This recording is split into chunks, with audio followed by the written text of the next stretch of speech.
Hello, beautiful people. I hope all is well. I hope all is well. If you are new to my page, my name is Alison. I am a certified dating and relationship coach, and I primarily work with singles to help them find the love and commitment that they deserve. So every Wednesday, I do a live Q&A, and let me explain to you how it works. So in my stories, the Tuesday before, the day before, I put the same... No, not now. I put the same post, same story. You see that? It's a green story. I have on a green shirt. There's a box, and inside the box is where you put your dating and relationship question, right? That way it's all organized. You cannot DM me your question because I will not be able to find it when the time comes. You have to make sure you put your question in the box because on Instagram, when I swipe up from that story, all of the questions are there and organized, okay? So I do this free Q&A as an opportunity for me to give advice from a professional that you don't have to pay for every Wednesday. But if you need something that's a little bit more intense, if you need something that's a little bit more specific, you can book a session, 30 minutes or an hour for you and I to talk by clicking the link in my bio. So for those who are new, if you are brand new to my page, if you've never seen me go live, please introduce yourself so that I can welcome you to the land of love. And I want to actually start out this live with telling my baby story, okay? And then I'll get into the questions that were asked this week because I have so many people who asked me and they want to know how it all went down. So I figured let me just share it one time and then we can get into the questions that you have specifically around dating and relationships. So again, if you are new to my page, my name is Alison. I'm a certified dating and relationship coach. I have a bachelor's degree in education. I have a master's degree in counseling. I have a master's degree extension in mental health counseling. And I work with singles to get them into healthy, fulfilling relationships, which hopefully then leads to marriage or whatever that next step might look like, long-term partnership, whatever, what have you. All right. So I'm going to start my story and then I'll get into the Q&A. Welcome, Wellington Custom Prince, my husband. Hi, boo. Epitome of Class says congratulations. Thank you. Naviety, I hope I got that right. Congratulations. Thank you. Hi, Latuan Boo. How are you? Hi, Grant. I miss you. I love you. Luxuriously Naima. I like that name. Welcome, welcome. Thank you, thank you, thank you. Okay, so this is the story. On Saturday, well, all right, let me go back. So my due date for my baby was September the 10th, which would have been Saturday, 3 days ago, right? That would have been 40 weeks. However, at 39 weeks, which is the Saturday before, on the 3rd, September 3rd, so Saturday morning, I woke up angry. Normally, my process is I wake up in the morning, my husband Andrew wakes up before me, he's scrolling on his phone, I look over to him, I say, good morning, baby, and I say, make sure you pray, because he's scrolling on his phone. I'm like, I gotta make sure you pray first, right? That is literally what I say every single day. Good morning, baby. Did you pray? Good morning, baby. Make sure you pray. And then I pray, and then I get up and I go, right? That Saturday, the September the 3rd, I woke up and I jumped out of bed and I said, I'm over this. Like, I'm tired of being pregnant. I'm over it. I use some, what's the word? Explicitives, whatever. I'm effing tired of this. Like, I cannot sleep. This is annoying. I cannot do this, right? Literally jumped out of bed angry, cursing and carrying on and making a scene. I'm so tired of being pregnant. This was like 9 a.m. Saturday morning. So now I have a group at 11. Around 11, I felt a heaviness, right? I felt a heaviness in that area. But every day you have a new feeling and you've never been pregnant before. Every feeling is a new feeling. So I didn't really think too much about it, right? Like, I'm not really sure. So I feel like there's this heaviness Saturday morning. I have a session at 11. Yes, ma'am, I will be saving this live. I have a session at 11. And so I'm like, all right, I'm going to get through this session, but I feel this heaviness. And I told my husband, right? This is how I'm feeling. I called my best friend, girl, this is what I'm feeling, but I don't know what this means. Cool. So during the session, so from, actually, no, not 11, 10 o'clock. So 10 a.m. I have my session. During my session, it's like this heaviness is increasing, right, in intensity, right? So I'm just like, I'm right here because this is the spot. So I'm here, I'm like adjusting and I'm like, you know, there's some discomfort, but I'm able to talk. Like, I can talk through it, I'm fine. I get through the session. The group is happy, I'm happy, there's gains, people are dating, people are meeting people, there's some folks that are doing well, some folks I need to put fire under their ass, I need you going out, I need you to be social, we're doing group, we're fine, but I'm feeling this heaviness, right? Cool.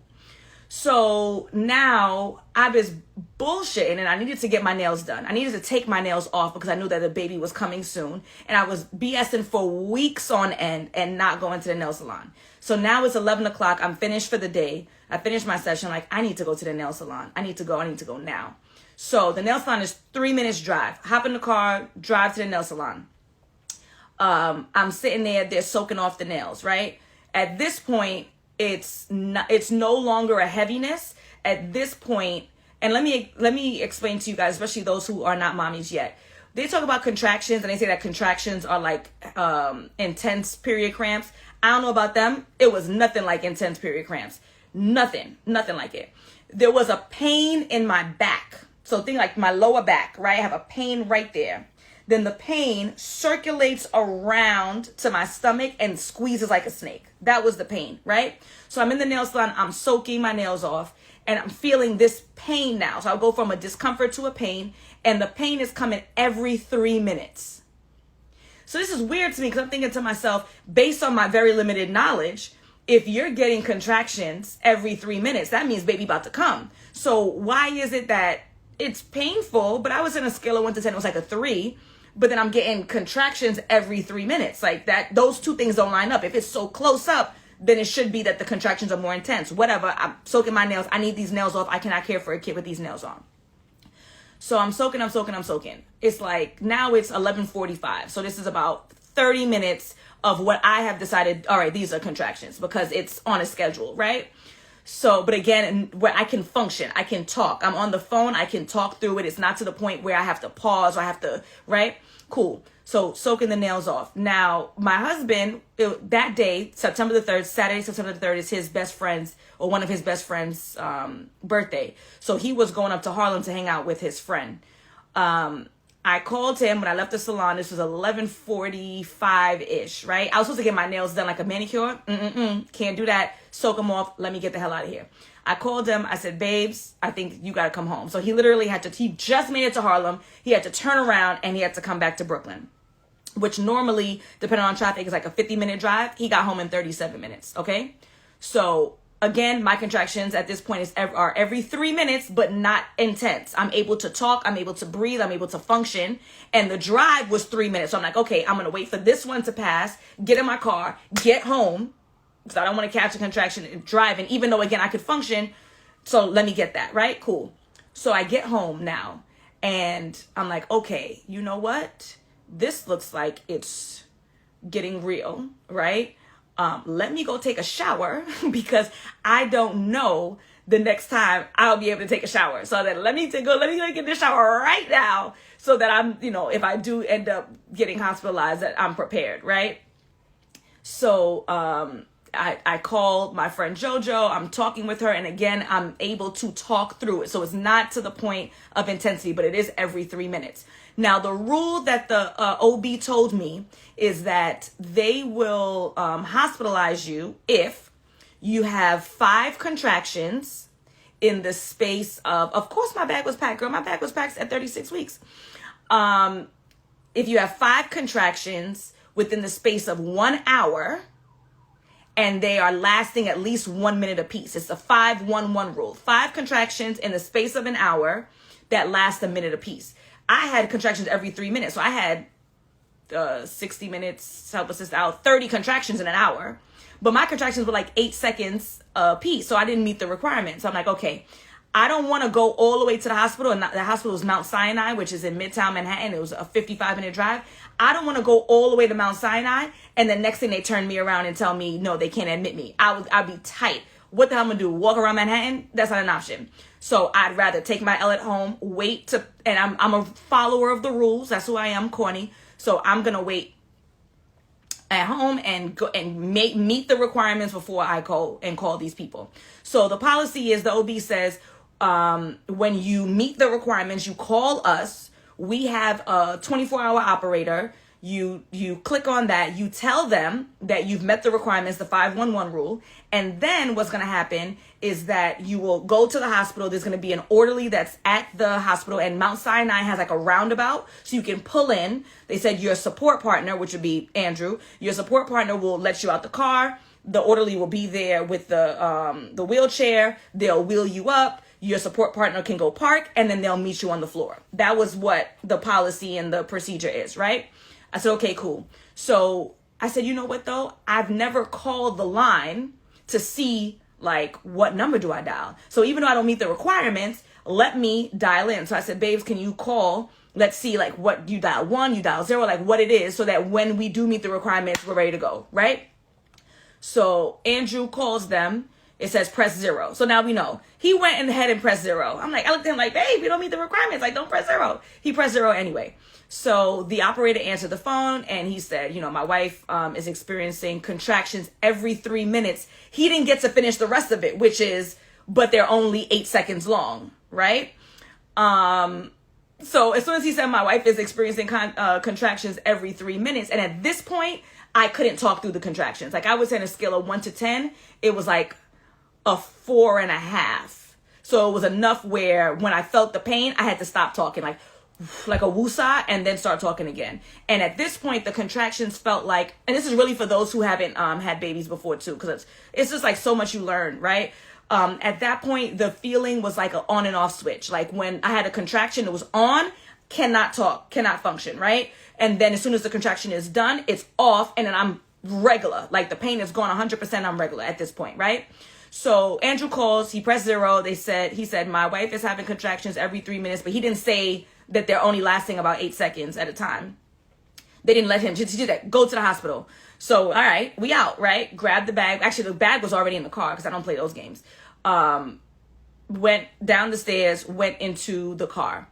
Andrew is driving like a dollar van driver. And if you're from New York City, you know how dollar van drivers are. He's driving like a knowledgeable maniac, right? Very thankful.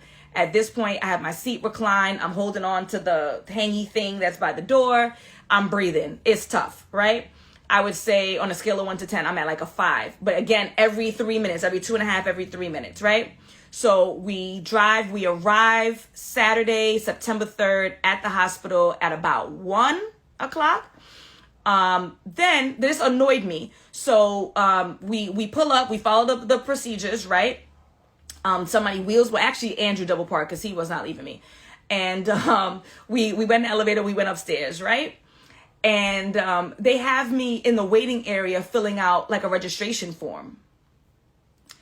It's a standard registration form. Why didn't I fill this out 6 months ago? Like, there's no reason why in the midst of what is about to be the worst pain of my life that I'm sitting here and filling out my name, my address, my phone number, my insurance information. Like, I could have absolutely filled this out 6 months ago and had this on file. Like when you make an application, like an appointment for DocZoc, fill it out in advance. That annoyed me. Okay, so I filled out the registration. Now they said, okay, you're gonna go to triage. So I went to triage, but triage was not the triage you see on TV. It was one single room. The nurse was there. They swiped my nose for a COVID test. They put those monitors on me. They, monitoring the baby's heart rate and all that kind of other stuff that those monitors do. And then, she asked me on a scale of 1 to 10 what the pain was like. Excuse me. The pain was like probably like up to like a 6 out of 10 at this point. And then she's like, but at this point, it's no longer like a light switch. So again, the contraction, what I felt like for me, pain in my back, wrapping around to the front and then squeezing me in like a snake. This point, it was not like a switch. It was like a dimmer. So it would be on, and then when it would come off, it would take a while for it to come off. And then again, blah, blah, blah, right? So this is what the feeling is like for me. So I'm in triage, and she's like, do you make a decision about drugs? I said, I want all the drugs. Give me all of the drugs. Give me all the drugs, please. She laughed. So she said, okay, we're going to have the anesthesiologist come when you get your room, which will be about an hour. The anesthesiologist will come, and then they're going to give you the epidural. All right, cool. So about an hour passes. I'm in triage. I'm holding on for dear life. Andrew trying to console me. There's no consolation. I did learn that I don't want to be spoken to. I don't want to hear nothing. Don't talk to me, right? So I said, babe, I need silence. Like when I'm going through those pains, silence. I don't want to hear anything, right? He's like, okay. Now, of course, the nurses don't know that, and I don't have the balls to tell the nurse, shut up, right? So she's like asking me questions during the pain. I'm like, oh my God, just please shut up. I need silence during this time. Nonetheless, they come and they ask their questions, whatever. They wheel me off an hour later to the room, as they promised, Mount Sinai, Midtown Manhattan. Wheel me off. And the we met the nurse. The nurse was a man. As soon as I had a moment, I looked at Andrew like, you okay with this? Because I will ask them for a female nurse. Now, Andrew said he was cool, but Andrew don't know. He don't know. As the women know, they about to be, this man's about to be, he's about to be in it, right? So I knew that this male nurse was about to be in it. Andrew did not know that. So as soon as I had a chance, I looked at Andrew and said, babes, you okay with this nurse being male? He's like, yeah. He didn't know that this man was about to be a part of my body, right? Cool. So the anesthesiologist came. The anesthesiologist, she was not very warm. I was not a fan. And she put the epidural in, right? I didn't look at any of the tools. I understand that the needle is outrageous. I did not look. I don't care, right? So I'm like one of those like out of sight, out of mind kind of people. So she came, she put in the epidural. The epidural was almost everything. Almost. So I have absolutely no pain in my back, right? So the epidural knocked out all pain in my back. Remember, that's where it originates and then wraps and squeezes for me. No pain in my back. No pain from my belly button, so the middle of my stomach, to the left. Pure pain from my belly button to the right. So 75% of my body, no pain. 25% of my body, pure pain. What is this? This is foolishness. This don't make any sense. So this is like 3 o'clock on Saturday, 3 p.m. So the anesthesiologist, she said it should be in effect in about 20 minutes. 20 minutes comes, no, 75%. 25% is not covered. So she comes back in about an hour, and I said, I still feel pain right here. So she says, okay, I'm going to top you off. That's what it's called, right? Top you off. So she gives me like this much medication, I guess, more epidural, puts it into the IV that's already there. Nothing. Same thing. Same foolishness, right? And I'm seeing y'all comments in here. I had 2 epidurals the first time. I'm about to get to that. I had 3 epidurals the first time. It's ridiculous. So, all right, girl, natural all the way. You go ahead. Not me. And when we do this again, not me. So, yeah, so she's like putting more meds. I'm like, okay, this is not working.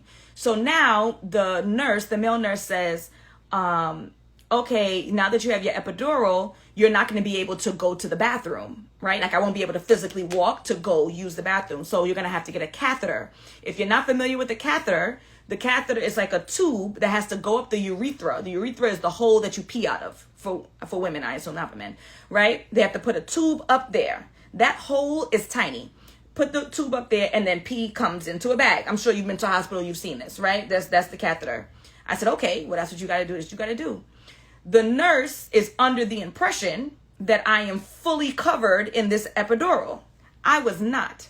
So when he goes to insert this epidural, I literally scream at the top of my lungs because I can feel the insertion of this catheter from, I think I said epidural. He has to insert the catheter. I'm screaming at the top of my lungs because I can feel it because this lady did not insert, in my opinion, my non-medical opinion, did not insert this thing right. So I did not have the full coverage. So I felt that shit, and that shit hurt bad. It was, I'm going to tell y'all now, I'm going to ruin the story, that was the worst pain that I felt for this whole process. Right? Screaming on the top of my lungs. Okay. So, and he's looking like, why? Because he's confused because, again, he's under the impression that I have the full coverage, so this shouldn't be a problem. He's probably looking like, this girl is wilding. Whatever. So I see someone says that the exact same thing happened to me. Yes, Latuan, I did. So, he does that. Screaming on top of my lungs. So he's done. He says, if we don't get this, I don't have to do it again. I said, no, you can't do it again. You need to get it done, fix it, do it now. So he did it. We were done. I felt discomfort the whole time because, again, I had that 25% that wasn't covered. So now the first anesthesiologist is off the clock. We have a new anesthesiologist come in, and I'm telling him like, yo, like these contractions hurt a lot and it's only in this area. So he says like, oh, sometimes it's the anatomy. Sometimes some people have slight scoliosis. I don't have no slight scoliosis. This needle was not placed in the appropriate area. And I'm not a doctor, right? He said, okay, I'm going to give you more meds. They gave me like 4 sets of this big thing worth of epidural medication without it made no difference. 75% of me was dead to the world. I'm happy. 25% of me is on fire with these contractions, right? Which are now increasing in intensity. I would say it got to like a 7 out of 10, right? Cool. My mom shows up at some point. My mom is telling me she had 3 children naturally in St. Vincent. Get over it. I'm lucky that 75% of me is covered. She lucky she ain't get cursed out because I ain't have it in me to curse her ass out. But, you lucky because 75% of you is covered. I had 0%. You good? That's what she said. You good. Thanks, Mom. Now, this is 4 o'clock, 5 o'clock, 6 o'clock, 7 p.m. Saturday, 8 p.m. And then like 9 p.m. Andrew says to the doctor, like, look, y'all done gave her like 4 sets of this medication, right? Clearly, this is not making the difference. So what alternative can we offer? Because this ain't it, right? And then so finally, the second anesthesiologist said, okay, we can move the needle. So I'm like, all right, let's go. Like, move it, please, because this shit is burning. All right. So he now calls his supervisor. So this is what I think. I think one of 2 things. He also was young, and so was the first anesthesiologist. Either he doesn't have a lot of experience, and so he was scared to move it, or, and I ain't mad, or it was like, I don't want to work on somebody else's work. Ladies, you know how it is. Like, when you get your lashes done, like, lash techs don't want to do what other lash techs did. Nail salon techs don't want to do, I don't work on other people's work, right? Because they want their work to stand for themselves. They don't want to be held accountable. So either he was afraid because this is a big needle in somebody's back, or he didn't want to do the work because he wasn't the one who initially did it. I don't know if they were residents, but they were young. But I don't. The first one I don't think was a resident. He may have been. I'm not sure. But he was a great guy, Dr. Jordan. Jordan? What's his name? I loved him. Very, very sweet. So he brings his supervisor in. I don't know what they do back there. 10 minutes, no pain. So from 3 p.m. to 10 p.m., I'm in this pain because this lady did not put in the needle right. This guy comes. He changes it in 10 minutes. Perfection. When I say perfection, perfection. I'm going to say this. If you decide to have a natural birth, go on right ahead, right? That's your decision. But if you think that you may get an epidural, just get it. If you're like, I'm going to hold off on it, but it's an option, just get it. But if you're going to go natural, go natural. Okay. So, so now it's 10 o'clock. So 6 hours of this pain for nothing because they could have just did it right the first time or fixed it when a new man came in. Whatever. Free as a bird. Me and Andrew, we watched Loki. We watched what else? Oh, I don't think I have any permanent damage, Malik. So I would sue. We watched Loki. We watched Training Day. I mean, it was bliss. I feel a contraction, and it was like a mosquito scratch, like nothing, right? Like a joke. Like, this is easy. This is a joke. So this is 10 p.m. So around midnight, 3 nurses come in, and they look a little panicky, right? I could tell from the energy they're looking a little panicky. This is midnight. So now we're on to September the 4th. Okay. Panicky. I'm like, all right. And then I'm looking at the monitor, and obviously I've been to the doctors on multiple occasions. I know what the heart rate of the baby normally is. It's mad fast. It's mad loud. And the numbers are like 155. I don't know if that's 155 beats per minute, per hour. I don't know. But I know the thing says 155 and a little shape of a heart, right? Oh, I forgot to mention this. Thank you, Latuan. When they did a cervical check, which is to see how open the cervix is, the cervix needs to be 10 centimeters in order for them to advise the woman to push. When I was at 3 centimeters, they said, we want to break your water so that we could quicken up the process. I said, okay. I thought that was strange because people be walking around at 3 centimeters dilated in like 36 weeks. Like there was no pressure to break my water, but whatever. They broke it. I said, okay, because who am I, right? You're the medical professional. This was early in the game. I was fine. I had no reason to question. So they broke it they punctured it or whatever it's called at 3 centimeters, which I thought that was strange early, like 3 o'clock, right? Cool. All right. So now it's 12 midnight. The nurses seem a little bit nervous.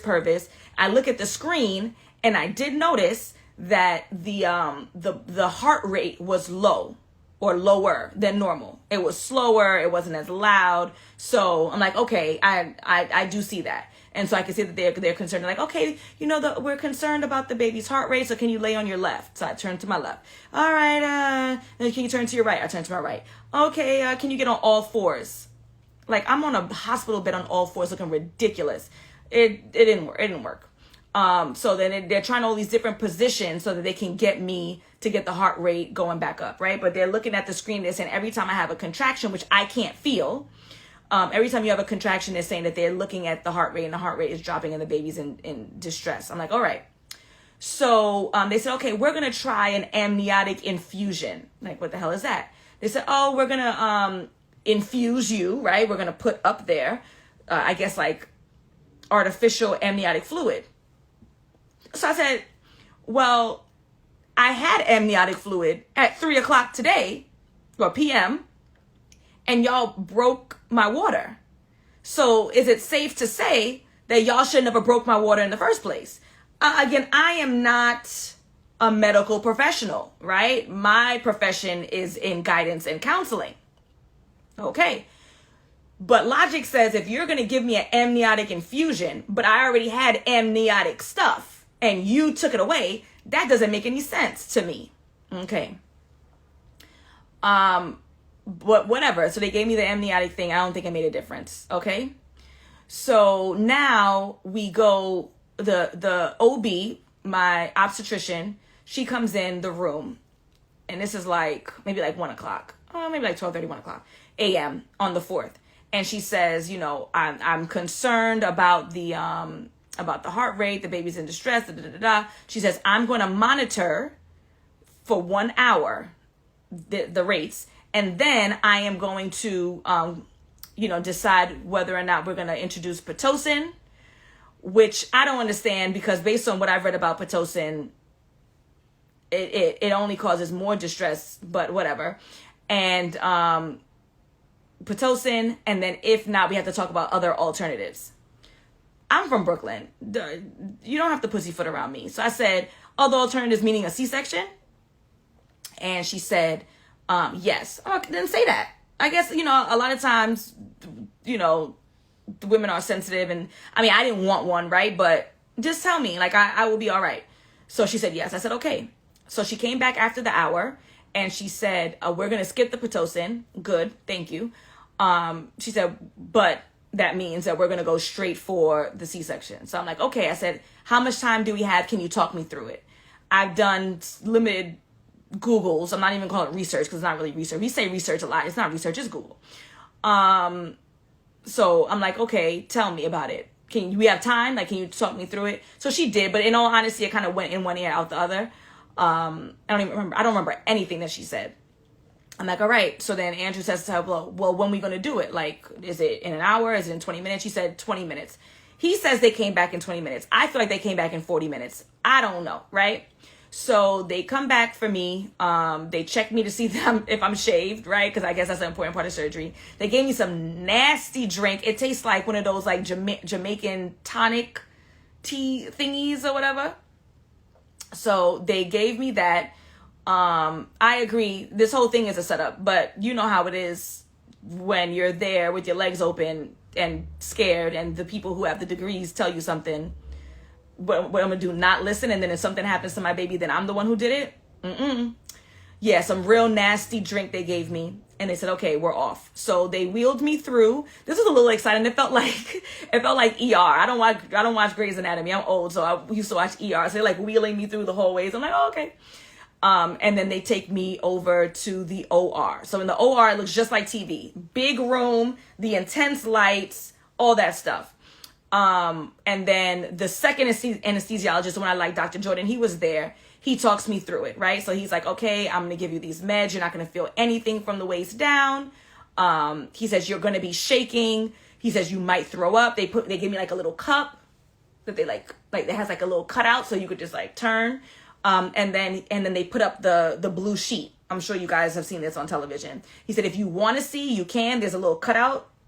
I don't want to see. Absolutely not. And then they said, they had Andrew waiting in the room. They said, we're going to go get your husband. Now, I didn't know at the time, the door that I came in was not the door that he came in, right? He came in through behind me, which now I understand why. They gave him a seat. He sat next to me, and they told him, you cannot look past this sheet, the blue sheet that's blocking my vision and his vision. I'm there. I'm spread out like Jesus. I'm shaking uncontrollably, right? But I'm not cold. It's just, I guess, one of the side effects of the medication. And I'm thinking to myself, I'm not going to throw up. But I actually did throw up a little bit, which was strange to me, which I later learned why that was. But nonetheless. So what I feel is a tug. Okay, so for those who have never had a C-section, it feels like what this looks like. Very light, nothing crazy, right? Like, I don't really just feel like a tug. It feels like nothing, like if a 2-year-old was trying to get your attention. That's what it felt like. So I don't know what the hell is going on. Andrew's there by my side.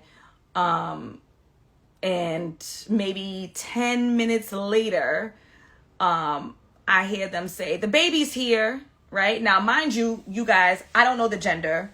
Nobody knows, well, they know that one, but nobody knows the gender, right? We made that very clear. That the plan was, when it was supposed to be a vaginal birth, that Andrew would be at my side, like holding a leg. He would see the gender. They would wait on doing the clamping. Then he would bring the baby to me and then tell me what the gender of the baby was, right? That was our plan. Obviously, he can't be on that side holding no legs. So he's next to me, like right here. So they said, the baby's here. And I could tell that the energy was positive. However, there was no crying. Now, you watch TV. I am not an experienced mom, obviously the first time mom, and nor do I even have children in my family, like ain't babies. I don't know nothing about babies, right? All I know about is TV. On TV, if a baby's not crying and they smack the butt, baby's still not crying, this is not a good thing, right? I don't want to say the words, but y'all know what I'm talking about. So they said, the baby's here, and then the baby's not crying. So then I start crying, and y'all know me, I'm a thug. I do not cry. So I'm like, I said, wait, I started crying. I said, why isn't the baby crying? That's what I said, right? Well, someone said the babies don't cry because of the meds. No, it's not because of the meds. It's because through a C-section, they tend not to cry because they didn't go through the process of the vaginal push. So to them, like, there's nothing to cry about, like, in that moment. They didn't go through the pressure and the push of the vaginal process. So they're just getting picked up. They don't know the difference. So anywho, I started to cry. I'm like, why don't I hear the baby crying? And then, but I also was relatively calm because I could tell from the energy in the room, they weren't panicky, but they were panicky when the heart, and I saw what that looked like, right? When the heart, beats dropped, I could see like that anxiousness, and they were mad calm. So I was not like super panicky, but still, again, what I know off of TV, baby's not crying, something's wrong. So, then it's like a little like a wah, right? And so Andrew's like, you heard that? I was like, kinda, like, I don't know. And then I heard a louder, like, wah, cries. I'm like, okay, good. All right, my baby's alive. So then they said, Dad, do you want to come over? Because again, the plan was that Andrew was supposed to tell me the gender. Dad, do you want to come over? So unfortunately, they had to clean the baby up, which was not a part of my birthing plan. But I guess when you do a C-section, it's different kind of cleanup. So they couldn't go by every part of my plan. And this is why you need to be flexible. Sometimes things don't necessarily work out the way that you anticipate. But, you know, everything happens for a reason. And my baby's healthy and I'm healthy. So you roll with it, right? So Andrew goes over. Y'all know him. Andrew Butterfly, Social Butterfly Wellington. Over there laughing with the nurses. And I'm not dragging it, a good 10, 15 minutes of socialization. Like, what y'all talking about? Like, can you bring my baby over here? I want to see, do I have a boy? Do I have a girl? Like, I need to know, right? So he talking, having a good time. And then I'm trying not to listen. So I'm trying to like turn my ears off, which doesn't work. Because I'm thinking somebody's going to blow up the gender of this baby. And again, I want my husband to be the one to tell me the gender of the baby. So I'm trying to turn my ears off. And then one of the nurses says, something pretty. Like, they're not going to call a boy pretty. I mean, a boy could be a pretty boy, but they're not going to call a boy pretty, right? Like, okay, I guess it's a girl. Thanks, nurses, for laughing and carrying on and making a scene, talking with my husband. Like, bring your ass, come. So anywho, he brings the baby over. It's a girl.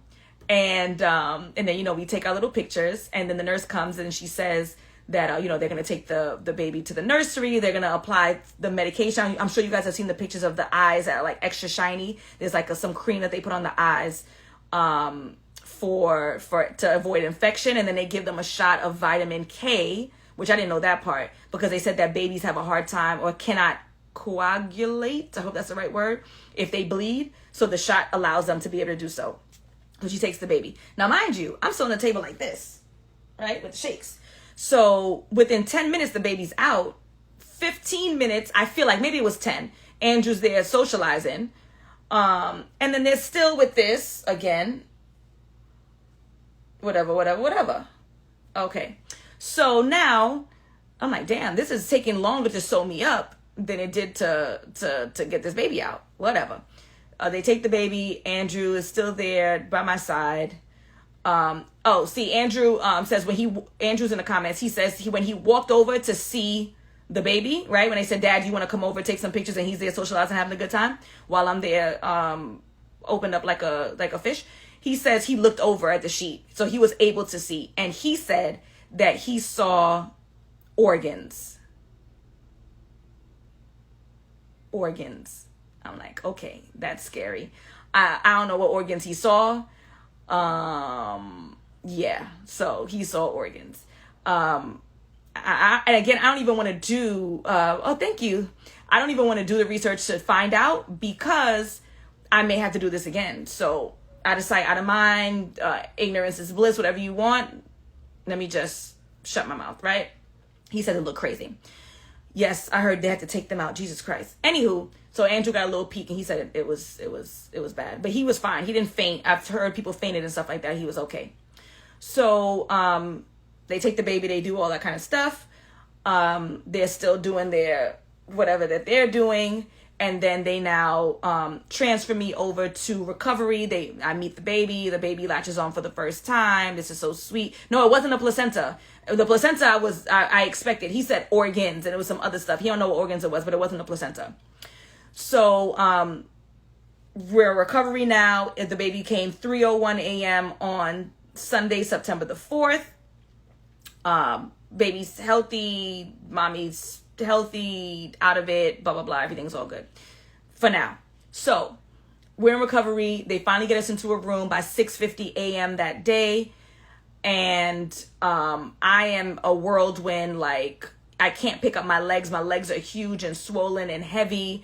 The pain is not bad because they're giving you a whole bunch of medication. So the pain's not bad yet.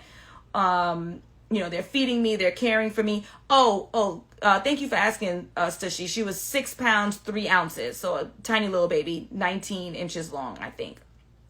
Yeah, she was born on Beyonce's birthday. I wasn't really happy about that, but whatever. Let me tell you a little joke about that. So I'm like, dang, I hope this baby comes on the 3rd and not the 4th. I don't want to come on Beyonce's birthday. I don't want Beyonce outshining my baby. And so the anesthesiologist says, oh, well, you never know. She might, be bigger than Beyonce. You don't think small. There's a black nurse in the room. So he said, don't think small. Like maybe she might, be bigger than Beyonce or whatever it is. And then I said, you're right. I can't think small. I got to think big, bitch. So I'm thinking this dude, he's young. He's cool. He knows the meme, right? Don't think small. You got to think big, bitch. No, he did not laugh. But the black nurse in the room was dying. So whatever. I thought it was funny. Now we're in the recovery. They had me on so many drugs. So I'm not feeling a lot of pain, but I can't move. Like I can't move and groove. Right. And I'm going to quicken this part up. So I'm in the hospital for 4 days. These people do not leave you alone. I understand that this is medical process and procedure. Like I get it. But I'm telling you, at one point, I counted 5 people who came into my room in the space of 29 minutes. The doctor, the nurse's assistant, the person who came to take my order for breakfast, and housekeeping. 5 people in 29 minutes. It is outrageous. They are in and out every hour, on the hour. Check my vitals. Check the baby's vitals. Give me this. Checking that. Mount Sinai. But Mount Sinai is a great hospital. I don't have a problem with Mount Sinai. I asked other nurses that work at other hospitals. They are literally following protocol. Their protocol, I assume it's to save my life, but it's not to save my mentality, my brain. I was going to lose my mind. They never leave you alone. Never. Ridiculous. So now I've learned that the next time that I go, I am going to tell them, I don't care what the doctor recommendations are. I only want to be checked for vitals twice a day. They literally had me documented to check my vitals every 2 hours. There was one time that they came in at 2 a.m., woke me up to check my vitals, and she said, I'll be back to draw your blood. Why? Draw it now. So you're going to let me fall asleep again after having major surgery to draw my blood? Take it now. Ridiculous. No rest for the wicked, as my mother would say. So again, I'm going to truncate the 4 days. They got on my nerves, but I know that they were following protocol. I know there was nothing personal against me. The food was actually pretty decent. Andrew was there the whole time. The first night he slept on the floor because he's so sweet. The next night, we got a bed for him, so he was able to sleep in the bed next to me like another patient. So this is the last part that I want to tell y'all, and then I'm going to get to the Q&A because I know that some of y'all are here for my story, and I appreciate that. I know some of y'all are here because y'all say, sis, I don't care about your baby. I need help with my dating and relationship life, and there you go. So I see people, professionals are in here talking about they got to make sure that you don't have blood clots. They got to make sure you're not bleeding internally. I know that they're doing their job. That shit just got on my nerves. And I said out loud to him, I said to him, yo, like, if postpartum doesn't get me, these people denying me sleep is what's going to drive me crazy, batshit crazy. Like they're driving me crazy. Them, not the baby, not the hormones, them. Okay. So this is the last piece of the story, and then I'm going to get to y'all stuff. Okay. Now, day 2, day 3, if you've been on here before, or for this live, you heard me talk about the whole catheter urethra thing, right? Pain, the worst pain I felt. I had a whole C-section, is the worst pain I felt, right?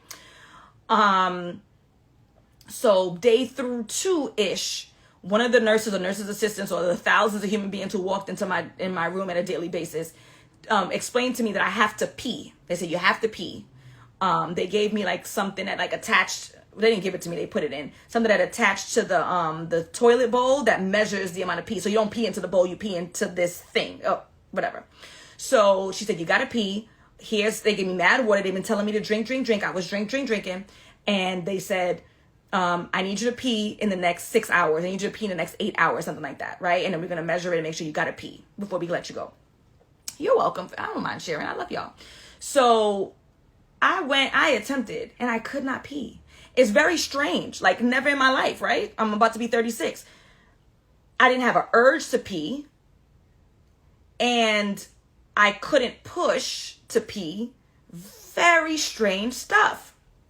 So I'm trying. So then she finally comes in and she says, okay, it's been 6 hours, been 8 hours, whatever it was. I need to see the results. I need to see the pee. I'm like, I can't pee. I don't have a drive to pee. And I'm telling you, it's been like a good 36 hours. I should have peed by now. So she's turning on the water. I'm like, I can't pee. I don't have the urge. And even when I try to push, I can't. Right? And so, by the way, I'm sorry, they removed the catheter. Removing the catheter was fine. So now this is regular urination. So I'm trying to pee and I can't do it. And then she says to me, she doesn't know. She does not know she's about to trigger me. She says to me, well, hey, if you can't pee, I'm going to have to tell the doctor we have to put the catheter back in. We cannot put the catheter back in. I was traumatized by the catheter. I was not traumatized by the contractions. I was not traumatized by the lowering of the heart rate. I was not traumatized by the C-section. I was not traumatized by the fact that my husband said that he saw organs. I was traumatized by the catheter. She said she didn't know. She don't know that I got catheter problems, right? She don't know that me and catheters got beef. She said, all right, well, hey, you can't pee. I said, oh, no, I ain't saying no. I said I started to cry. Y'all know me. Some of y'all know me personally. Some of y'all know me professionally. Y'all know I do not cry. I started to cry.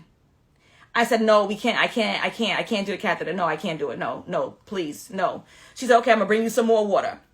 Brought me more water. She said, I'll be back in an hour, 40 minutes. I'm going to be back in 40 minutes. If you don't pee in 40 minutes, I'm going to talk to the doctor. So me and Andrew, I said, baby, I can't do it. I cannot do that. I cannot do it. I can't. I said, I don't know what the option there is, but they need to find another option. I cannot do this catheter thing again. Yes. Oh no, get Dr. Jordan. Thank you. Keith is listening. So thank God, thank God, because you know what I did? I got on that toilet seat again. It was within the 40 minutes. I drank mad water, sat down 40 minutes. And I said, God, please, I cannot take this catheter again. Please just help me pee. And as soon as I said that, waterfalls. Immediately. Thank God. Thank God. Thank God. Thank God. Thank God. Thank God. Thank God. I literally said, God, please, I can't. And this isn't the first time I'm telling you. This is not the first time that God has literally answered my prayer in the moment. In the moment. I'm not talking about waiting days, waiting weeks, waiting months. I'm talking about I pray to God and I say that, God, please help me with this. And let me tell you one of my tricks. I don't know if it's true. This is not biblical. This is not right. Or I'm not a theologian, right? One of my tricks is I don't ask for silly stuff.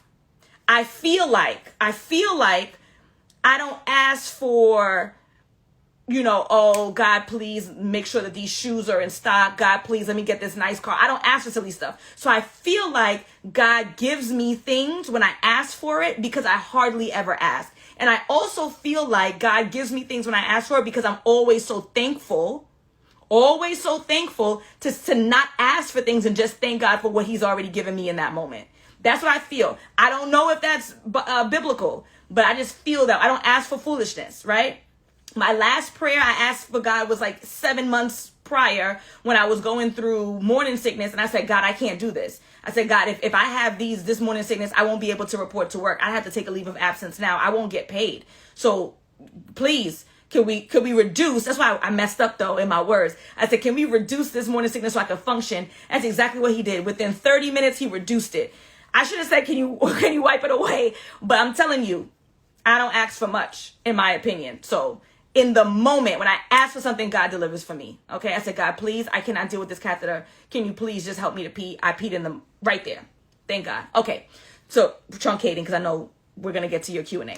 Now we're there. They're interrupting us. It's insane.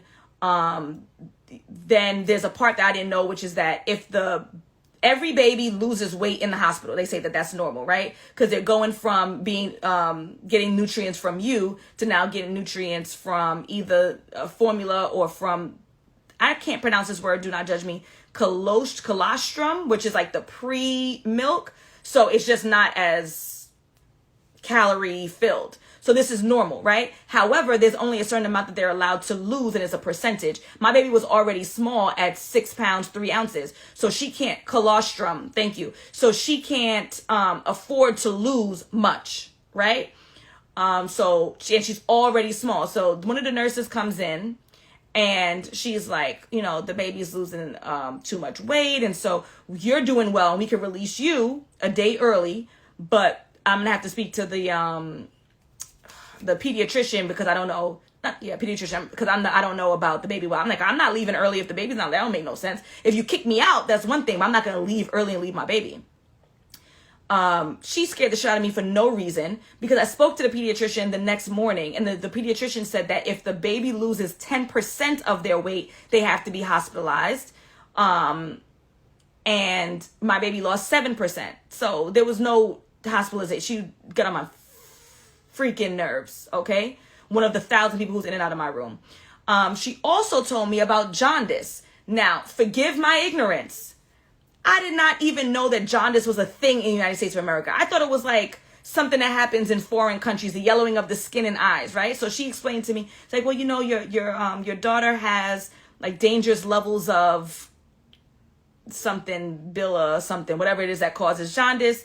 I think in order for someone to be diagnosed with jaundice, they have to have 14 whatever measurements of this thing in their blood. And my baby has 12 and like most kids have 8. So she has more than what she's supposed to have. Okay.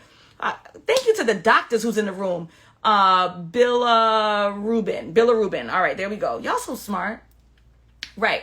So I'm like, okay, my kid has jaundice. My kid is underweight. Like there's like mad panic for no reason. Annoying. So the pediatrician came not the next day, hours later, but the sun was up. And she said, no, the weight is fine. You will be discharged, right with your baby. You're fine. And she said most babies come out with too much of the, let me scroll back and read that word again, bilirubin.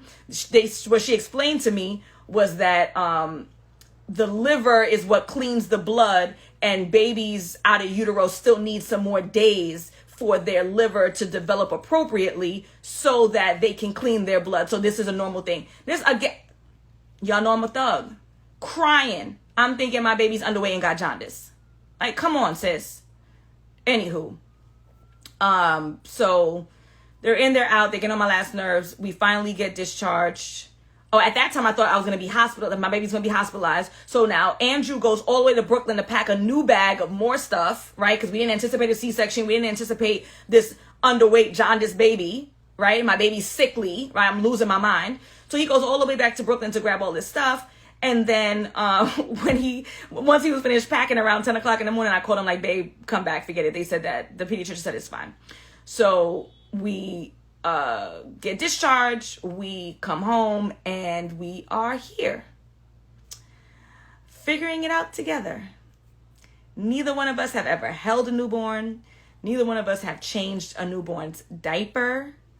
I changed 2 diapers in my entire life, which is my godson, and he was a big boy, so it was nothing like the head neck process. Yes, the life is going to be saved. So everything, it was all good. We had an appointment the next day. They made us get our pediatrician the next day because, again, the weight was a little low and, still had the Billa, whatever the hell we talked about.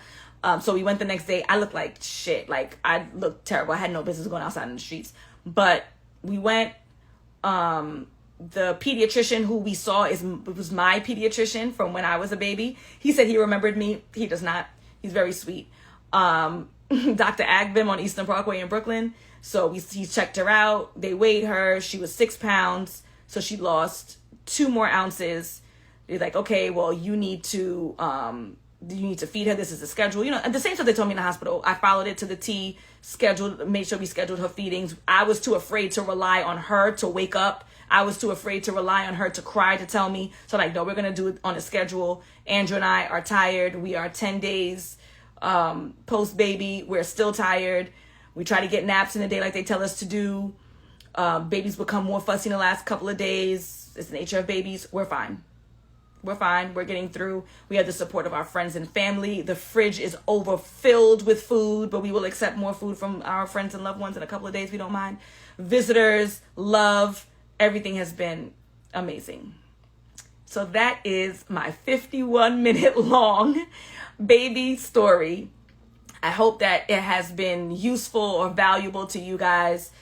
Our intention is to have another baby. Our intention was actually to have another baby pretty quickly, but because of the C-section, the recommendation is that you have to wait 18 months. So we're going to wait a little less than 18 months. And hopefully I'll get to have the vaginal birth that I desired. And that's that. So that is the story. Okay, so now let us get into the Q&A. If you are here for I was in labor for 12 hours until they decided to call the C-section. Oh, let me tell y'all. I'm sorry. This is important because y'all need to know. The scar is super low.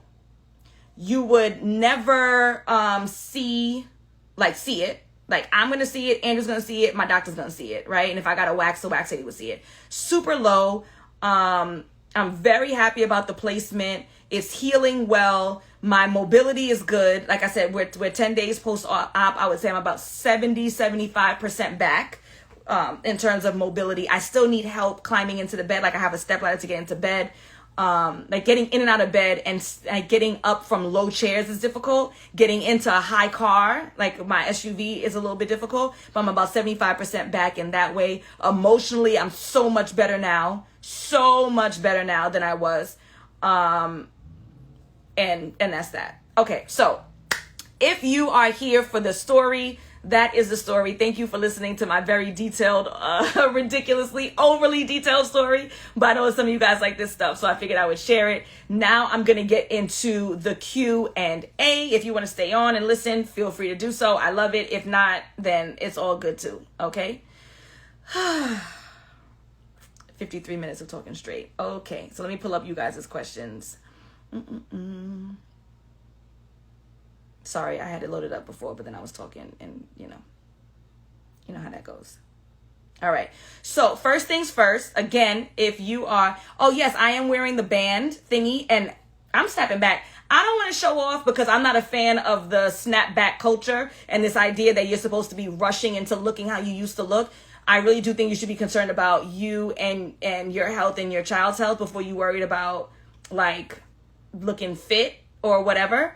But I got some good DNA, y'all. I got some good DNA. I am lucky, and I hope I'm lucky again for the second time. Yes, we're gonna, our desire is to have another baby. Okay, maybe a boy this time. We don't know. We hope. Whatever God says is all good. Okay, so again, live Q&A. How it works? I post this in my stories every Tuesday to Wednesday. You drop your question in the box, not in my DMs.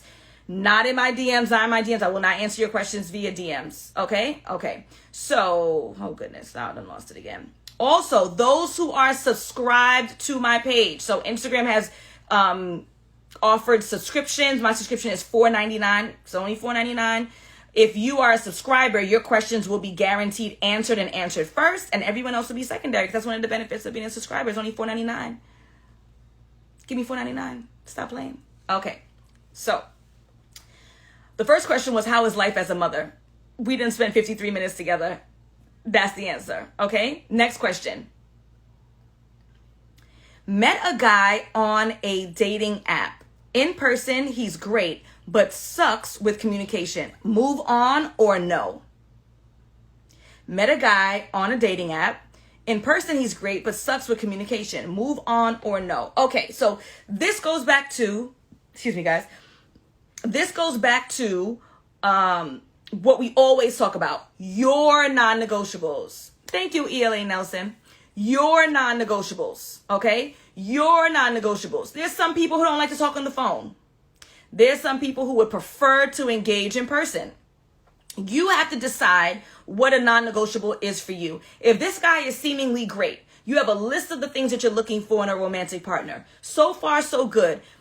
If communication is on that list, then he's not fulfilling it, and then ergo, I would tell you to move on. But if communication is not on your list and he has all of these other great things, and in person you guys are speaking and having a good time, then I don't understand the problem here. Continue to date him. You have to decide what's key for you. For me, if I had a partner who didn't talk frequently on the phone or didn't text a lot, that wouldn't bother me. But that is me. That's not you. You have to decide what values you have and what are must and what are not must, and then make your decisions from there. Okay? Is it appropriate to ask a man what his preferences are in a woman? Is it appropriate to ask a man what his preferences are in a woman? Absolutely is appropriate. Ask. Ain't nothing wrong with that. What are you looking for? I want you to ask. I want you to know if you are dating someone, you're getting to know them, and you want to see whether or not you're a good fit. Ask them, be straight up, be straightforward, and say, what are you looking for romantically? And then based on their response, you can assess whether or not you're a good fit for them and save both of you guys a lot of time and a lot of effort. So absolutely, it is appropriate for you to ask someone, what are you looking for? And then use that answer to then decide whether or not you think that you're a good fit for it. Okay? Should I wait longer on someone to improve their communication after 4 months? Okay, this is an extension of the last question. You're not going to wait. You decide if it's a non-negotiable for you. If it's a non-negotiable, you move on. If it's not a non-negotiable, you can ask for an improvement. But if you don't get it, it's not a non-negotiable, so you will be fine. Okay? But to have an expectation that someone's just going to change is impractical. You have to say something. They're not going to change. Why would they change? They don't know anything is wrong. If I know nothing is wrong, then there's no reason for me to change. If something is bothering you, then you express it. You can ask for the change. He may or may not put it in place, and then you decide what you want to do thereafter. Okay? Perfect on paper, has the non-negotiables, but I don't feel the chemistry. Can it come with time, stay or go? Perfect on paper, has the non-negotiables, but I don't feel the chemistry.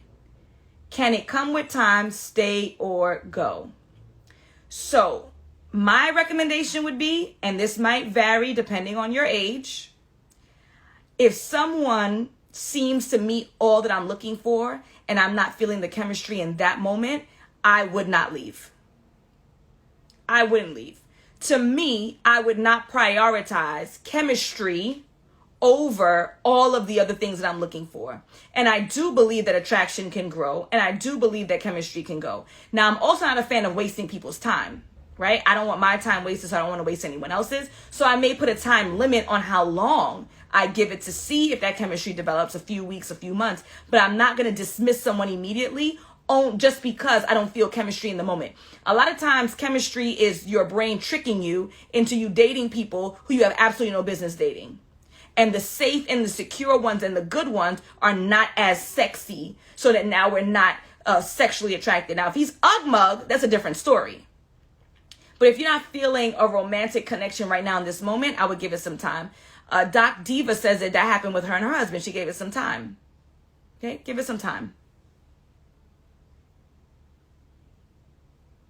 How to manifest something new after healing from a verbally abusive ex. How to manifest something new after healing from a verbally abusive ex. So if you are already healed, right? So you said after healing, you went through a difficult breakup, you went through a traumatic breakup, you are healed, right? You were going to jump right back into the dating scene. You can click the link in my bio. You're going to go to the second button, which is the free training, The Partner You Deserve. It's about an hour, hour and a half. You check it out. It's going to give you advice and guidance on how to get back into the dating scene. Okay? So if you want to learn how to date again, click the link in my bio, tap the second button. If you need some more direction than that, then I have a masterclass that's 3 hours long that really does a deep dive on how to create a dating app, how to put yourself out socially, how to engage with gentlemen in public, so on and so forth. It's $37 if you want it. But it's not about manifestation. It's about putting yourself out there to date. You can't date if you're not putting yourself out there to do so. Okay? Next one. Dating for a little over a month, 5 dates. Should a girl bring up being exclusive? Dating for a little over a month, 5 dates. Should a girl bring up being exclusive? So, for me, I would not commit to someone, be exclusive with someone after 1 month of dating. I don't believe you have enough experience or evidence to support your decision to be exclusive after only 1 month of dating. That's just my opinion, right? You can choose to do it earlier than that, later than that. For me, 1 month is not enough time, right? To really do the level of investigation, right, for lack of a better term, to decide whether or not I wanted to commit. So that's first and foremost. So for me, a month would be too soon for me. I like 2.5 months. I like 3 months. Okay. Now, in terms of a girl or a woman bringing up exclusivity, this is how I would bring it up. I'm not asking you to be my man. Like, that's strange as hell. I'm not doing that, right? What I would do is, hey, I really enjoy the time that we spent together thus far. I really enjoy you. I really enjoy whatever, right? I'm looking for a committed relationship. What are your thoughts, right? That's what I would say. I love the phrase, what are your thoughts?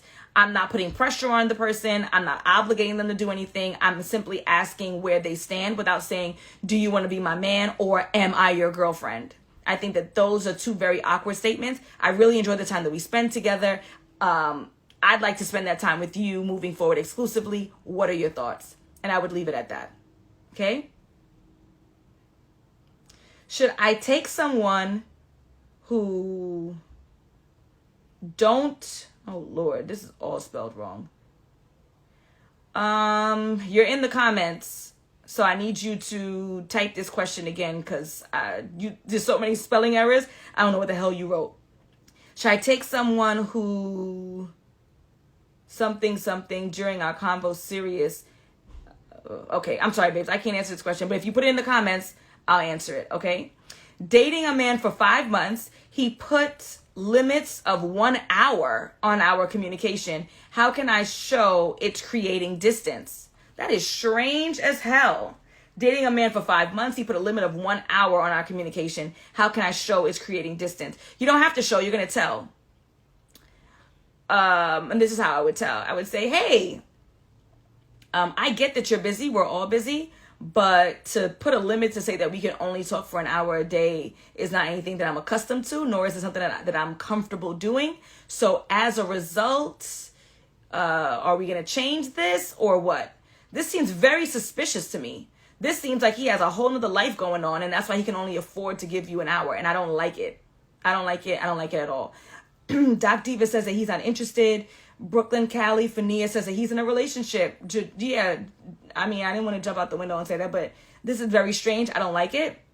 I would be upfront. I would say that I don't feel comfortable being limited by an hour. We've been seeing each other for months. If you've been intimate, like you don't mind being intimate for over an hour, but you mind having a communication for an hour, that doesn't sit well with me. What's up? And yeah, go back to the drawing board. Absolutely. Okay.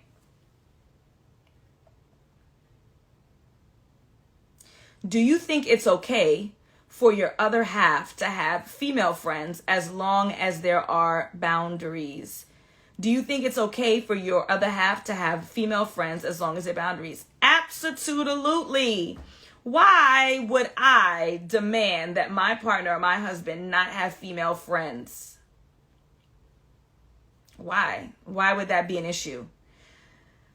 If somebody's going to cheat on you, they're going to cheat. They're going to find a way. This whole like telling people what to do, telling them who they can and cannot talk to, going through their phone, it's foolishness. They will find a way. They're going to do it in the daytime, nighttime, on their lunch break. They're going to go to the hotel. They're going to go, they're going to go in their car. Like they're going to do what they want to do regardless. So even trying to put the limitation on someone and telling them that they can't have female friends is going to cause conflict and potentially cause pushback. And so now I'm going to make sure I have a female friend, because who the hell you think you telling that I can't have a friend? Now, I will say I'm not crazy about a whole bunch of new female friends. Like, okay, every day you got a new female friend. That's a little strange to me. But especially if the relationship has already been established, I would absolutely not tell my partner that he is not allowed. I'm a grown-ass man. I'm a grown-ass woman. Like, I'm not allowed to have a friend. Absolutely not. If the boundaries are in place and it's appropriate, you can have all of the friends you want, male, female, or however they choose to identify. Okay? All right, beautiful people. Okay, I'm going to get this last one, and I did not get the question I was looking for. So I'm going to get this last one, and then I'm going to go attend to my family. He committed to exclusively dating, but not a relationship. Caught dating by a friend. I'm embarrassed. He lied. End it. He committed to exclusively dating, but not a relationship. Caught dating by my friend. I'm embarrassed. He still lied. End it. Let's break this down. So first of all, it could be me. It could be me. I don't understand exclusive dating, but not in a relationship. Isn't that the definition of a relationship? I could be wrong. This is my area of expertise, but everybody makes mistakes. If I've said I am only dating you, isn't that by default a committed relationship? That means I'm not seeing anybody else but you. So I'm a little confused about that. Nonetheless, let's say it is legitimately two separate things. Exclusively dating and in a relationship. Whatever. If the gentleman told you that he wants to exclusively date you and you could only exclusively date him or should only exclusively date him, however, he's dating someone else, and then he lied about it, you should absolutely end it. Because he lied. Because he did not fulfill his word, right? So he told you that you were only going to see each other exclusively. Then when he was caught, he lied about it. So that's two sets of lies. Those two sets of lies are reasons to end it right there. Period. So should you end it? I would. I absolutely would. Okay? Well, I see someone said that, Quartz Arose says, men nowadays, they separate the two. I don't get it. I'm glad that she knew that, though. Like, she knew and she understood and she appreciated that it was two different things. I don't see it that way. Sure, whatever you say. Excuse me. But, yeah, that's a dub. Absolutely not. Wasting your time. wasting your time. All right, beautiful people, this live is going to be saved. I'm going to go eat dinner. I am hungry. I'm going to spend some time with my family. I hope that you enjoyed my baby story, and I hope that this Q&A was helpful to those who asked. If you are interested in getting your question answered, all you have to do is look out every Tuesday. Turn this around. Every Tuesday into Wednesday, I have the same story. You drop your question into the box. And if you are a subscriber to my page, then your question is guaranteed to be answered and answered first. Thank you. A special shout out to I am Mary Raynor. I hope I got that right. Thank you for being so supportive. I really appreciate you.